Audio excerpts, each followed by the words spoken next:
welcome back to my film and TV channel, and we've got a monster feature today. Now this has been out since about December in various sources, but I caught up with it on Netflix, which is good because it's Japanese, so I like the dubbing. I started to watch it in subtitles, but I couldn't quite concentrate enough, so fortunately on Netflix you've got a dubbed version as well of this, so even better. If you're not, I say I don't mind subtitles normally, but some films are easier to watch in subtitles than others. So yeah, it's on Netflix now, and we're going to look at a monster creature feature. Only about a 10 to 12 million budget. It's amazing what they can do with that sort of money in Japan when they make these films. Just over 2 hours. It's a 12A certificate. We're going to look at Godzilla -1. So you might have already watched this, but it's proving very, very popular. It's the 37th film in the Godzilla franchise. So we'll have a talk about that. But first, if we could just spare a minute of my time before we get onto the film, just to shout out to my friends at Two Hands, a stationery company. Special offer on an already great value set of 12 drawing pens of fine ink, point ink pens, pigment pens, technical drawing pens, black, waterproof for art, watercolour, sketching, anime, manga, scrapbooking. Or like me, you can just label your envelopes and write letters with them. That's what I'm using them for. Each pen cap is labelled so it can easily be organised, and each set comes in that handy storage pouch for your convenience with some images on the screen there. It's just a great gift as well for family, neighbours, just a simple gift if you like your neighbours, that is. Friends, or just treat yourself, that's all you need to do. And including postage, it's already on Amazon. The link is on screen and the link will be below in the description. Just click on it. A price of £8.49, which is already discounted from £12.99. But for you, even better news, if you put the voucher in that I'm going to give you now, a number of the voucher, you get an extra 15% off as well. So treat yourself, treat someone else to it. And I think they're great value for money for what they are as well. So if you put in, of course, the gift card or promotion code box on Amazon when you go to check out, 7MRKILV5. I've checked it, double checked it, all seems to be working okay. Any problems, just let me know. So do that and you get an extra 15% off it. So there you go, don't miss out, guys, and my thanks, of course, to Two Hands for supporting the channel. Right, back to the film, Godzilla -1. I reviewed this on the 8th of June 2024. And all scores and comments.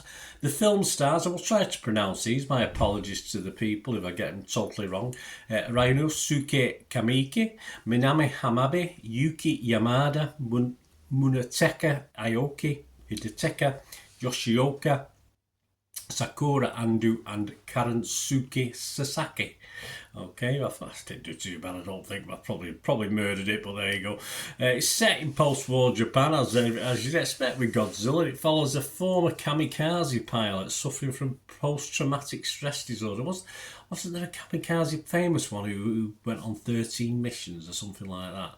Because at the end of the day, if they didn't feel the target was right, they could return, couldn't they? Although obviously this guy was treated as a bit of a coward, as you'd expect when he got back to wherever he was getting back to.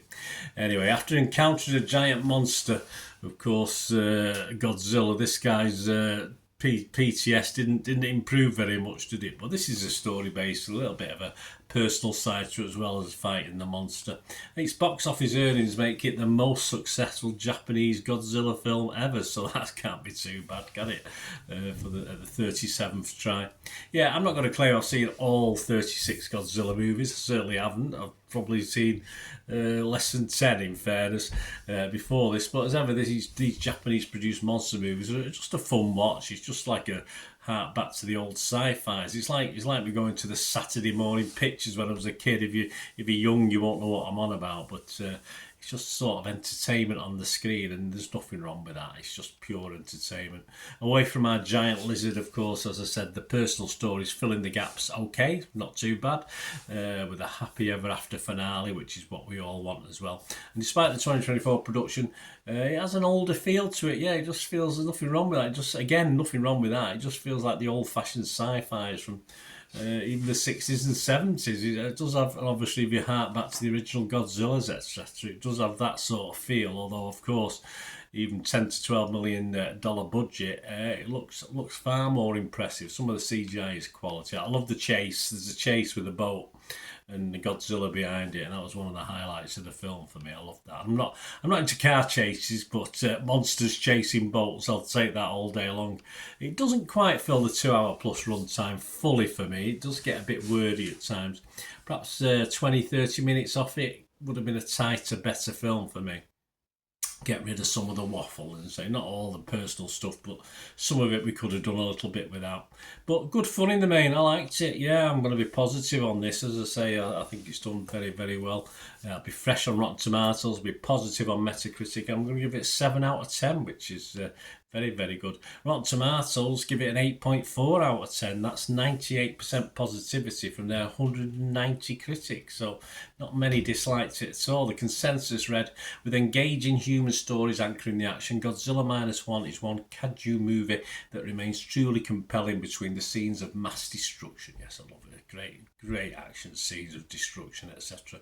Metacritic 81 out of 100, so again 8 out of 10 more or less, based on 34 critics. 33 were positive, 1 was mixed, I won't name and shame him, and 0 were negative. Campbell from Empire magazine, he liked it, Empire Film magazine, he gave it 80 out of 100. He said, a refreshingly humanist and nostalgic reboot of the iconic monster franchise. Takashi Yamazaki's Godzilla Minus One takes the atomic lizard back to his post-war roots while making the most of the director's background in animation and VFX direction,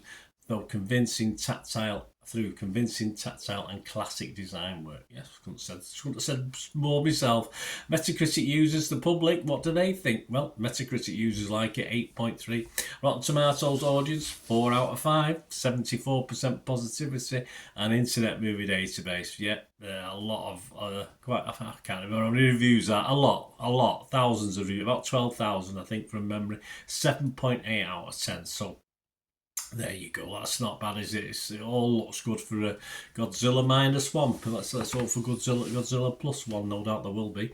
That's for sure. But I did like this. I must, as I said. But I watched it dubbed. But of course, if you don't, whatever you want to do, and the dubbing was okay. Dubbing was fine. No problem with that. Let me know what you think, guys, if you get to watch this. And please, if you're still with me and you've not already subscribed, please do so, guys. Push that button. Push the notification button as well, so you know these reviews are coming out, information vlogs, I review streaming series, stuff like that as well. Have a good look through the channel. You'll see stuff on my football team, Manchester City, as well. So if that's of any interest to you, have a look. Or if you know someone who might be who's not interested in films but is interested in Manchester City, point them in my direction. Lots of stuff on my favourite club. I'm on all the socials, of course, where I post football, TV and film stuff. So I'm on X and TikTok. I'm at the same address on those. I'm at Bernard_Deneen. I'm on Facebook at Bernard. And you can email me as well, because I'm always after anyone interested in supporting the channel or sponsoring the channel in any way. That'll be absolutely fantastic. You can message me directly. You can get me through YouTube, of course, as well. A message on there. And we can have a chat, and obviously you scratch my back, I'll scratch yours, see what I can do for you, or anything I can help you out, and you help me out as well with the channel itself. So it'll be great to hear from you, or great to hear from you about this film or anything to do with film and TV. Anyway, thanks for watching, guys. Oh, that's one thing, don't I? Till we meet again, everybody, please stay safe.